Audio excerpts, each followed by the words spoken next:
ఇచ్చినారు. రాజకీయాల్లో ఎవరు ఏ పార్టీ అయినా ఉండొచ్చు, ఎవరు ఏ పార్టీలో అయినా మారచ్చు.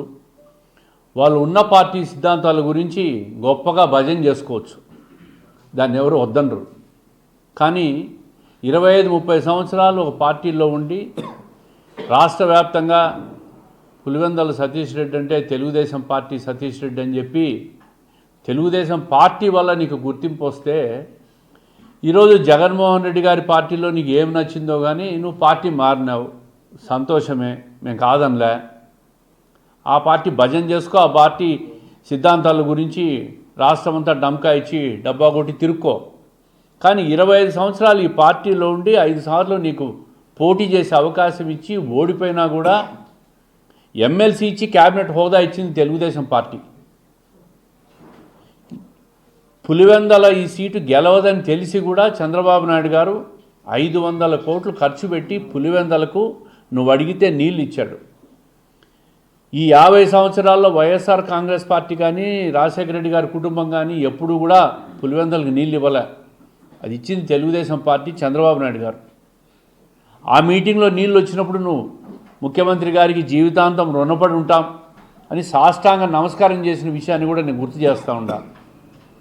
మరి అవన్నీ పోయి ఈరోజు జగన్మోహన్ రెడ్డి గారు పంచం చేరుతానే చంద్రబాబు నాయుడు గారు రాముడు పోయి రాక్షసుడు అయిపోయినాడు. లోకేష్ గారు అభిమన్యుడు అనే వ్యక్తిని నువ్వే దుశ్శాసనుడు అనేసినావు, దుర్యోధనుడు నేను మాట్లాడుతాండవు, నీ ఇష్టం వచ్చినట్టు పదజాలం మాట్లాడుతాండవు. నేను ఈ సందర్భంగా ఆయనకు ఒకటే చెప్తా ఉండా, నీకు నచ్చిన పార్టీ గురించి నువ్వు భజన చేసుకో, డబ్బా కొట్టుకో, ఏమైనా చేసుకో. తెలుగుదేశం పార్టీ ప్రభుత్వాన్ని రాజకీయపరమైన నిర్మాణాత్మక విమర్శలు చేయి, ప్రభుత్వ తప్పిదాలను ఎండగట్టు, మాకు సంతోషమే. కానీ చంద్రబాబు నాయుడు గారిని, లోకేష్ గారిని వ్యక్తిగత పదజాలంతో, వ్యక్తిగత దూషణలతో నువ్వు మాట్లాడితే మాత్రం చట్టపరంగా చర్యలు ఉంటాయి, తీవ్ర పరిణామాలు కూడా ఉంటాయి.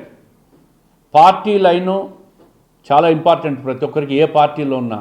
కానీ ఈ పార్టీలో ఉండి ఈ పార్టీ ద్వారా నువ్వు పెరిగి ఈరోజు నీ మీద హత్యా నేరాలు మోపినారు. ఈరోజు కూడా 20 సంవత్సరాలుగా నీ మీద కేసులు ఉన్నాయి. ఇదే శాసనమండలి డిప్యూటీ చైర్మన్గా జగన్మోహన్ రెడ్డి గారిని నువ్వు విమర్శించిన తీరు చూస్తే రాష్ట్రంలో ఎవరు విమర్శించలే.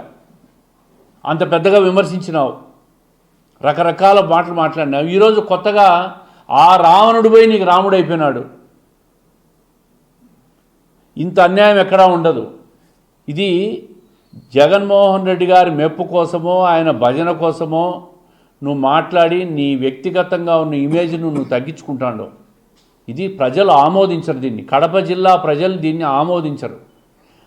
పార్టీ మారిన తర్వాత నిర్మాణాత్మక ప్రతిపక్ష పాత్రలో ప్రభుత్వ తప్పిదాలను ఎండగొట్టుకో. వ్యక్తిగత విమర్శలు చేస్తే మాత్రం పార్టీ సహించదు, ప్రభుత్వము సహించదు, ఎవ్వరు కూడా దీన్ని సహించరు. ఖచ్చితంగా దీని మీద ఇంకొకసారి భవిష్యత్తులో వాళ్ళు ఏదైనా మాట్లాడితే తీవ్ర పరిణామాలు ఖచ్చితంగా ఉంటాయి. దీంట్లో రెండో అనుమానం లేదని చెప్పి సతీష్ రెడ్డి గారికి ఈ సందర్భంగా ఒక హెచ్చరిక కూడా జారీ చేస్తా ఉన్నాం.